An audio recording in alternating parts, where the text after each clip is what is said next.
একটা মেকআপ ক্লাসে ভর্তি হয়েছিলাম, কিন্তু সেরকমভাবে না কিছুই শিখে উঠতে পারিনি। ফোনেতে যেসব জিনিস থেকে ভর্তি হয়েছি ওখানে গিয়ে তার কিছুমাত্রই দেখতে পেলাম না। এই কথাটা খুব কমন আমি শুনতে পাই স্টুডেন্টদের থেকে। অক্টোবর পর্যন্ত যত আমাদের ব্রাইডস হচ্ছে আমরা কিন্তু ওয়াটার রেজিস্ট্যান্ট তাদেরকে 100% করতে পারি এবং ভীষণ ভালো রেজাল্ট আছে, ঠিক আছে। বাট আমাদের কিন্তু আমি ওয়াটার রেজিস্ট্যান্ট করতে পারবো না। আমি হুডার ফাউন্ডেশন ইউজ করলে তোমরা রিকোড ইউজ করছো, ঠিক আছে। অল্টারনেট কিন্তু প্রত্যেকটা প্রোডাক্ট তোমাদের কাছে দেখাচ্ছি। অন্য একজন আর্টিস্টের অন্য একটা ধরন হতে পারে। বেসিক্যালি এই মেকআপগুলো আমাদের এসেছে কোথা থেকে? ব্রাজিল থেকে, রাইট। এগুলো সমস্ত ব্রাজিলিয়ান টেকনিক এবং বিভিন্ন আর্টিস্টের বিভিন্ন ধরন হতে পারে। আমি তোমাদেরকে যে ধরনটা আজকে শেখাচ্ছি, মেবি তুমি অন্য কোনো সেমিনার অ্যাটেন্ড করলে সেখানে হয়তো তুমি অন্য ধরন দেখলে একটা, বাট আফটার রেজাল্ট কিন্তু সবারই সমান আছে, যে অনেক বেশি লং লাস্টিং হবে মেকআপটা আর চট করে কিছু নষ্ট হবে না। বোঝা গেল? অনেক টাকার প্রোডাক্ট কিনিয়েছে, অনেকটা সময় ইনভেস্ট করেছি, ম্যাম কি করব বুঝতে পারছি না, বাড়িতে অনেক বেশি সমস্যা হচ্ছে এগুলোর জন্য। আবার তোমাদের কাছে যদি রিকোড বা আফলাইজার প্যালেট থেকে থাকে সেটাও ইউজ করতে পারো, বাট আমি বেশি রেকমেন্ড ডার্মাকে করবো। কারণ এই কথাগুলো কিন্তু আয় দিন আমরা প্রচুর এরকম মেয়েদের কাছ থেকে শুনেই থাকি প্রায়। কালার কারেক্টিং করলাম, সেটাকে আমার ডাইলুট করতে আমি এটা ইউজ করছি। আমার একটা জিনিসই সবথেকে বেশি ভালো লাগে, এগুলোর পরে যখন সেই মেয়েগুলো মনে করে যে হ্যাঁ আমার কাছে এলে সেই বিশ্বাসটা আমি রাখতে পারবো, তাদেরকে কিছু হাতে ধরে শেখাতে পারবো। এটাই আমার কাছে সবথেকে বড় পাওনা, যে হ্যাঁ আর্টিস্ট হিসেবে কিছু অন্তত করেছি। এবং আমার কাছে বহু এরকম মেয়ে এসে আবার শিখে গেছে এবং তারা খুব ভালো রকমভাবে এখন কাজও করছে, যেটা আমার দেখে সবথেকে বেশি ভালো লাগে। এই কথাগুলো বললাম তার কারণ এরকমই যদি কেউ কখনো মনে করো যে আমি আটকে আছি, ফেসে আছি, অনেকটা সময় অনেকটা টাকা আমি ইনভেস্ট করে ফেলেছি, কোথায় যাব কোন দিকে যাব বুঝতে পারছি না, তোমরা কিন্তু অবশ্যই একটা জিনিসের দিকে একদম আমার ফেস কিন্তু প্রপারলি একদম সেট হয়ে গেছে, ঠিক আছে। ওই এক্সপিরিয়েন্সটার পরে থেমে না গিয়ে নিজের স্কিলসগুলোকে আরও অনেক বেশি শার্প করো। আমি যদি এরম করি পুরো আমার জলটাই বেরোচ্ছে, আমার হাতে মেকআপ লেগে আছে যদিও বাট পুরো জলটাই বেরোচ্ছে। আর হতে পারে আমার হাইলাইটারটা এখানে বেরিয়ে যাচ্ছে, এছাড়া কিন্তু অন্য কিচ্ছু বেরোচ্ছে না। তাই অল্প অল্প করে দেখো, আমার এখানে কিন্তু শুধু জলই লাগছে। অল্প অল্প করে, যেটুকু জল না রাখলে নয়, রেখে আমরা মুছে নেব। আজকে তো তোমরা পুরো মেকআপটা দেখে বুঝতেই পেরেছো যে আমাদের ক্লাসে আজকে শেখানো হচ্ছিল ওয়াটার রেজিস্ট্যান্ট মেকআপ। অনেক সময় অনেক ভিডিওতে আমি দেখে থাকি যেখানে বলা হয় যে এই স্প্রেটা করা হচ্ছে শুধুমাত্র লোক দেখানোর জন্যে।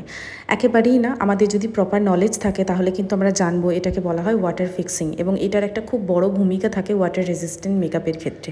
হ্যাঁ অবশ্যই প্রুফ বলে কোনো জিনিস হয় না, যে সোয়েট প্রুফ বা ওয়াটার প্রুফ এরকম কিছু হয় না। একটা জিনিসকে আমরা লং লাস্টিং করতে পারি, তার মানে এটা নয় যে সে কোনো কিছুতেই নড়চড় হবে না, তাহলে সেটা আর বোধহয় সিমেন্ট হয়ে যায়, মেকআপ আর থাকে না।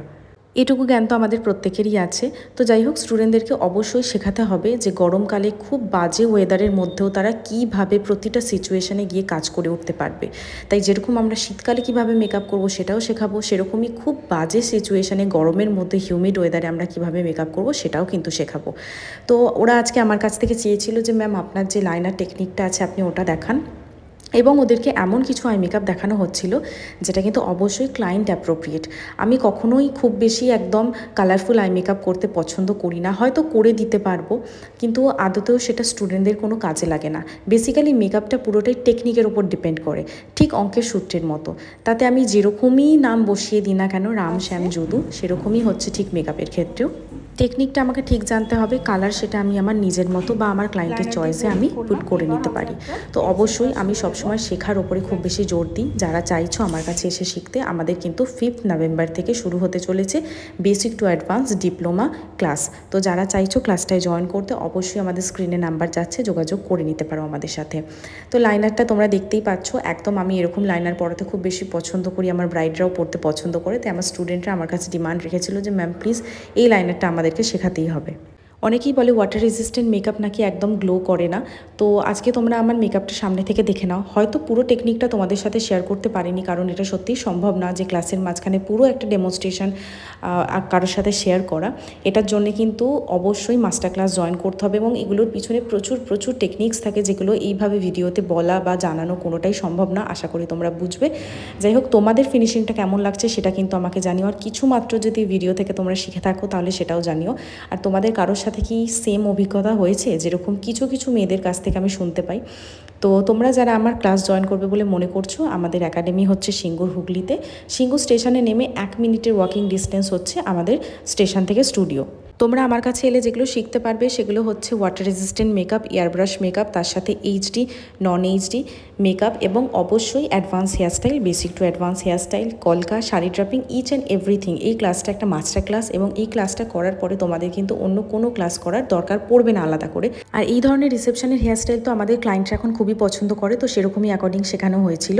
তোমরা অবশ্যই জানিও তোমাদের হেয়ারস্টাইলটা কেমন লাগছে। আর আমার মডেলের কিন্তু চুলটা যেটা সেটা শোল্ডার লেন্থ ছিল, আর দেখো আমরা কীভাবে টেকনিকের মাধ্যমে সেটাকে বাড়িয়েছি। এরকম মেকআপ এবং হেয়ারস্টাইল শিখতে চাইলে অবশ্যই আমাদের ক্লাসে জয়েন করে নিও। দেখা